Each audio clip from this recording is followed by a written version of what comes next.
নমস্কার বন্ধুরা, আপনারা শুনছেন একটি নাম প্রকাশে অনিচ্ছুক এক অনুরাগী আমাকে এই গল্পটি পাঠিয়েছেন। গল্পটা এতই গভীর, এতই রোমাঞ্চকর যে শুনলে আপনাদের গায়ে কাটা দেবে।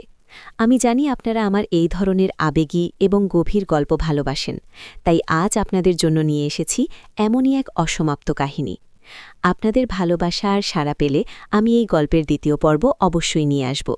আর হ্যাঁ, যারা পুরো গল্পটা মনোযোগ দিয়ে শুনবেন তাদের জন্য গল্পের কোনো এক ফাঁকে আমি আমার ব্যক্তিগত আইএমও নাম্বারটি দেব, তাই ধৈর্য ধরে শেষ পর্যন্ত শুনুন। গল্পের সূচনা।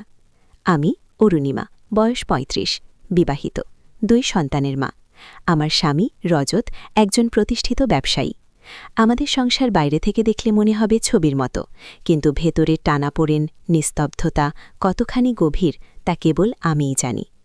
আমাদের এই ছিমছাম জীবনে হঠাৎ করেই ঝড় এসেছিল এক বিয়েবাড়ির আবহে। সেবার আমাদের বড় মামার বাড়িতে এক বিশাল পারিবারিক অনুষ্ঠান ছিল, প্রায় গ্রামশুদ্ধ লোক নিমন্ত্রিত।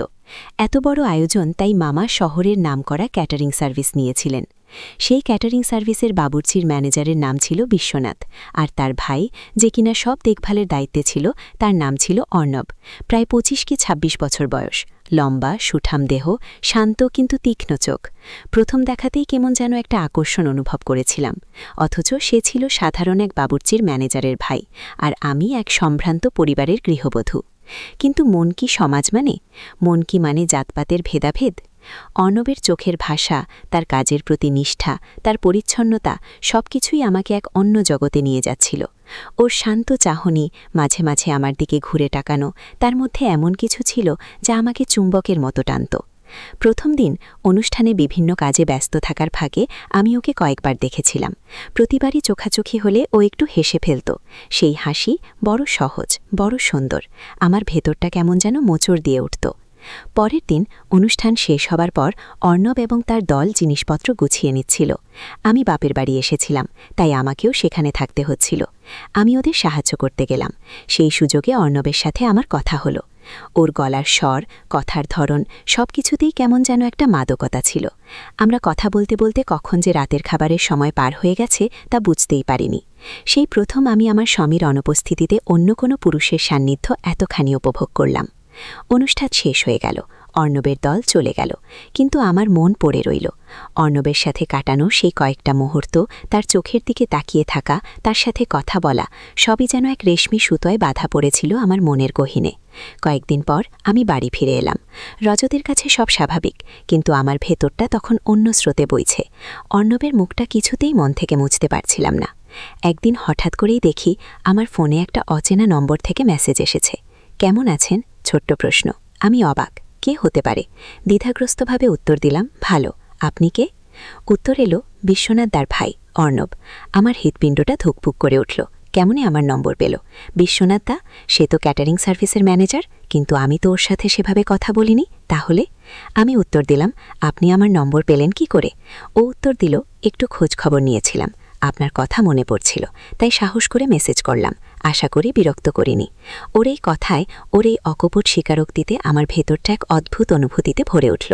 ভয়, লজ্জা আর এক অজানা আনন্দ। আমি জানি এটা অন্যায়, এটা পাপ, কিন্তু মন যে অবাধ্য। এরপর শুরু হলো আমাদের গোপন যোগাযোগ, কখনো মেসেজে, কখনো বা ফোনে। মাঝে মাঝে রজত যখন অফিসের কাজে বাইরে থাকত, আমি লুকিয়ে লুকিয়ে ওর সাথে কথা বলতাম।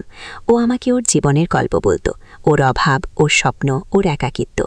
ওর সাথে কথা বলতে আমার খুব ভালো লাগত।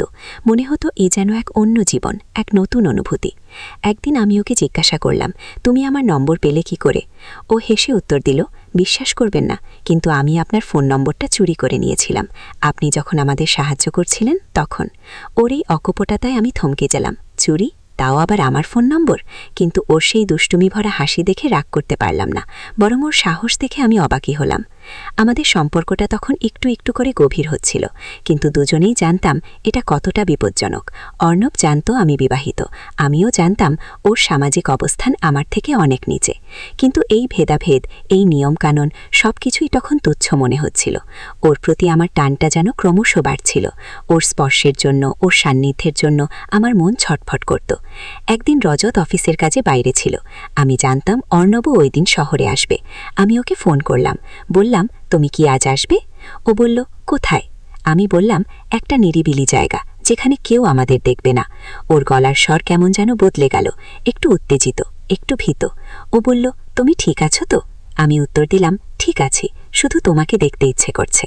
আমি একটা পুরনো পার্কের ধারে ওকে আসতে বলেছিলাম, যেখানে মানুষজনের আনাগোনা কম। আমি সময় হবার কিছুক্ষণ আগে পৌঁছে গিয়েছিলাম। বুকের ভেতরটা ধুকপুক করছিল।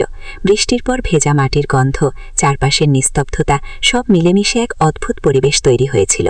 আমি অপেক্ষা করছিলাম। ঠিক সময় মতো ও এসে হাজির হলো। সেই একই লম্বা সুঠাম দেহ, চোখে সেই শান্ত কিন্তু গভীর চাহনি। ওকে দেখে আমার মনে হলো, এই তো সেই মানুষ যার জন্য আমার ভেতরটা এতদিন ধরে ছটফট করছিল। আমরা দুজনে পাশাপাশি হাঁটতে লাগলাম। কেউ কোনো কথা বলছিলাম না, শুধু নীরবতার মধ্যে দিয়ে আমাদের মনের কথা আদান প্রদান হচ্ছিল। একসময় আমরা একটা পুরনো বেঞ্চিতে বসলাম। আমার হাতটা হঠাৎ করে ওর হাতের উপর রাখলাম।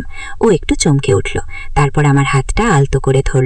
ওর হাতের স্পর্শে আমার সমস্ত শরীর যেন কেঁপে উঠল। কি তীব্র আকর্ষণ! ওর চোখে চোখ রেখে আমি বললাম, আমি তোমাকে ভালোবেসে ফেলেছি অর্ণব। ওর চোখ দুটোই জল এসে গেল।